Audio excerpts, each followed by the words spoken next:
Au nom du Père et du Fils et du Saint-Esprit, Amen. Grande joie d'être là avec toi en ce mercredi 25 octobre.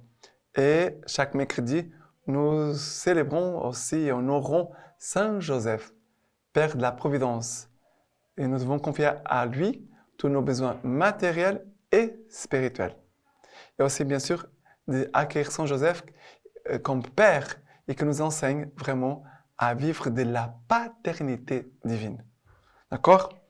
Et aujourd'hui, la première lecture, c'est Romains chapitre 6, à partir du verset 12. Que les péchés ne règnent donc plus dans votre corps mortel, de manière à vous plier à ces convoitises. Ne faites plus de vos membres des armes d'injustice au service du péché, mais offrez-vous à Dieu comme des vivants revenus de la mort et faites de vos membres des armes de justice au service de Dieu. Car le péché ne dominera pas sur vous. Vous n'êtes pas sous la loi, mais sous la grâce. Quoi donc? Allons-nous pécher parce que nous ne sommes pas sous la loi, mais sous la grâce? Certes, non.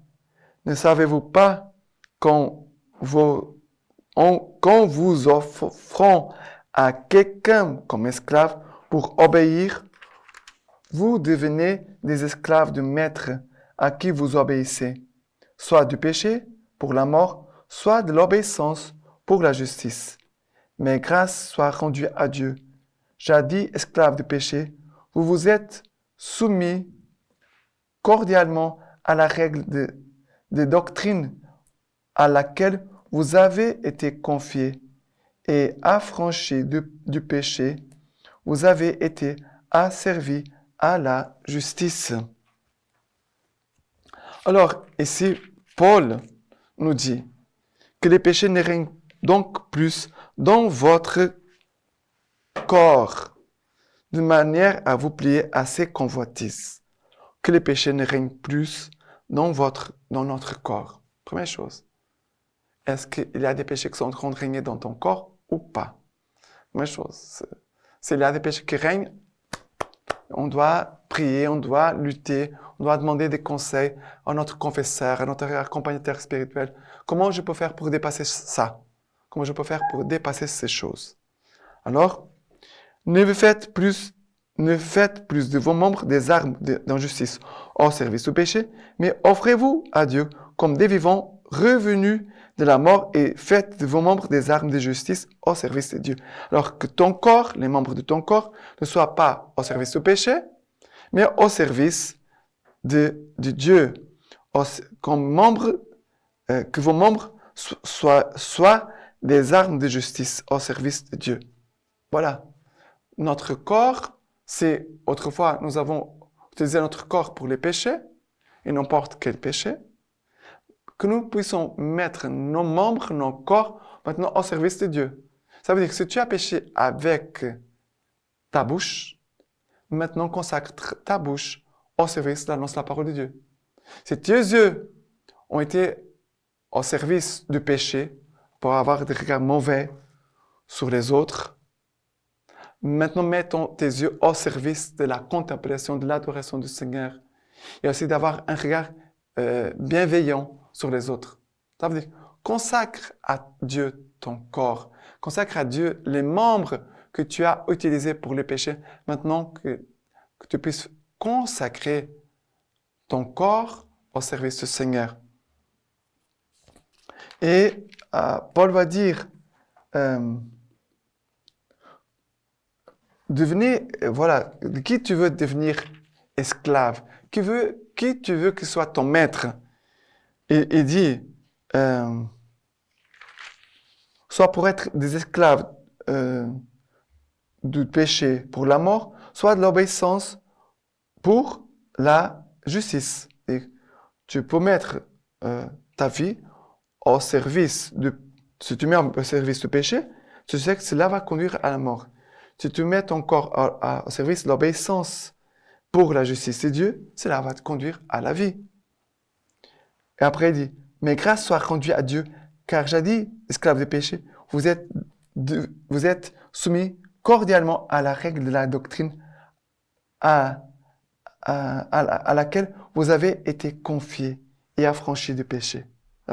Maintenant, nous puissions rendre grâce à Dieu parce qu'aujourd'hui, nous pouvons dire, voilà, le Seigneur m'a pardonné mes péchés, je me suis confessé, j'ai fait une bonne confession.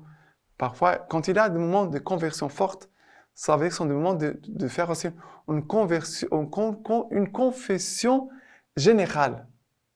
Voilà, dire, voilà, je vais demander pardon de tous les péchés que je me souviens parce que je veux tourner la page de ma vie et commencer une nouvelle étape dans ma vie avec le Seigneur et aussi avec les autres. Parce que le Seigneur m'a affranchi du péché et maintenant le Seigneur fait de moi son serviteur, serviteur de la justice de Dieu, du salut de Dieu.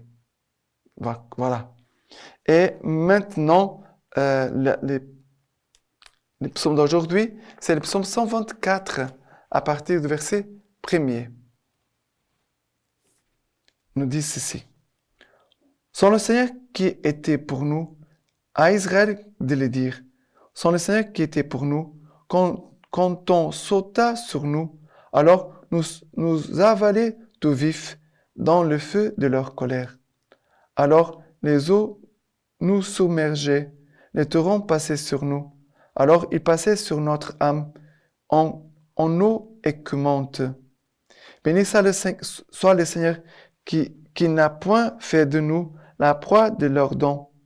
Notre âme, comme un oiseau, s'est échappée du filet d'oiseleur. Le filet s'est rompu et nous avons échappé. Notre secours est dans le nom du Seigneur qui a fait le ciel et la terre. Ça veut dire que Jésus, par sa croix, il a cassé les filets d'oiseleur. Voilà, le Seigneur, par sa croix, a détruit les péchés, a détruit ce qui nous attachait au péché. Les filets s'est rompu et nous avons échappé par la croix du Christ. Notre secours est dans le nom du Seigneur qui a fait le ciel et la terre. Ça veut dire que nous devons prier avec le nom de Jésus. Et surtout quand il y a des choses, des tentations, tu peux faire des choses. C'est dire le nom de Jésus et clamer le sang de Jésus. Sang du Christ, sang du Christ, sang du Christ. Voilà. Quand tu sens que les péchés sont en train de vouloir t'attaquer, te dominer, tu peux dire sang du Christ. Le sang du Christ, le sang du Christ. D'accord? Car Jésus, le nom de Jésus, c'est lui, Dieu sauve. Et son sang nous délivre de tout péché, nous éloigne du péché. D'accord? Maintenant, l'évangile d'aujourd'hui, c'est Luc chapitre 12, à partir du verset 39. Comprenez bien ceci. Si le maître de la maison avait su à quelle heure le voleur devait venir, il n'aurait pas laissé percer le mur de sa maison. Vous aussi, tenez-vous prêts, car c'est à l'heure que vous ne pensez pas que le Fils de l'homme va venir. Pierre dit alors, « Seigneur, est-ce pour nous que tu dis cette parole, ou bien pour tout le monde ?» Et le Seigneur dit, « Qu'il est donc l'entendant fidèle, avisé, que le Maître établira sur les gens pour leur donner en temps voulu leur ration de blé. Heureux ces serviteurs que son Maître, en arrivant, trouvera occupés de la sorte. Vraiment, je vous l'ai dit, il l'établira sur tous ses biens. Mais si ces serviteurs disent en son cœur, mon maître tarde à venir, et qu'ils se mettent à frapper les serviteurs et les servantes, à manger, boire et s'enivrer, le maître de ces serviteurs arrivera au jour qu'il n'attend pas et à l'heure qu'il ne connaît pas. Il le retranchera et lui assignera sa part parmi les infidèles. Le serviteur qui connaissant la volonté de son maître n'aura rien préparé ou fait selon sa volonté, recevra un grand nombre de coups. Quant à celui qui, sans la connaître, aura par sa conduite mérité des coups, il n'en recevra qu'un petit nombre. À qui on aura donné beaucoup, il sera beaucoup demandé. Et à qui on aura confié beaucoup, on réclamera davantage. Ça, c'est très fort. À qui on aura donné beaucoup, il sera beaucoup demandé. et à qui on aura confié beaucoup, on réclamera davantage. Ça veut dire que chacun de nous va répondre un jour à Dieu par rapport à ce qu'il a reçu. Ça veut dire que j'ai reçu beaucoup de formations, je connais beaucoup la parole de Dieu, on m'a enseigné beaucoup de choses par rapport à l'Église, à Dieu, la foi. Donc, si j'ai reçu beaucoup, on va me demander davantage. Celui qui a reçu moi, on va demander moi. Ça, c'est évident. Ça veut dire que celui qui connaît plus a plus de responsabilités par rapport à ce qu'il fait. On ne peut pas comparer moi, un prêtre, avec quelqu'un qui n'a reçu peut-être aucune catéchèse. Même si nous faisons le même péché, on ne peut pas dire, voilà, il a volé. Ah, le prêtre aussi, il a volé. Ce n'est pas la même gravité. C'est grave. Péché, c'est un péché grave. Lui, il a péché, moi aussi, j'ai péché. Mais, si l'autre a volé, peut-être il a moins de conscience par rapport à moi. Parce que moi, je connais plus peut-être la gravité de cet acte. Vous comprenez? Et si le Seigneur, aujourd'hui, il nous invite, le Seigneur veut nous confier, il veut que nous soyons des entendants fidèles et avisés. Qu'il est donc les entendants fidèles et avisés que le Maître établira sur les gens pour leur donner en temps voulu leur ration de blé. Qui sont ces serviteurs, ces entendants fidèles et avisés? Sommes-nous? C'est toi et moi. C'est toi et moi. Quel est le danger et qui? Le danger, c'est le temps. Ça veut dire, le Maître est parti, il tarde à arriver. Alors, l'entendant commence à dire, mon Maître tarde à arriver, alors, je ne sais pas s'il va même venir. Imaginons qu'il est mort là-bas. Alors, s'il ne vient pas, il m'avait dit qu'il allait quelques jours. Mais c'est déjà passé longtemps. Alors peut-être qu'il ne va plus revenir. Il va faire n'importe quoi. Le Seigneur nous invite à être fidèles et à vraiment à vivre avec cohérence ce que nous avons promis le jour de notre baptême, ce que nous avons promis le jour de notre confirmation, ce que nous sommes engagés devant l'Église. Le Seigneur nous invite à être fidèles et à demeurer dans cette fidélité tous les jours, et ne pas se fatiguer, ni se décourager. Car vraiment, le Seigneur viendra. Nous ne savons pas ni le jour, ni l'heure.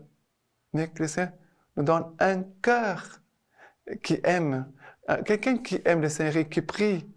Il garde toujours son cœur dans des attitudes de vigilance. C'est pour cela que c'est très important.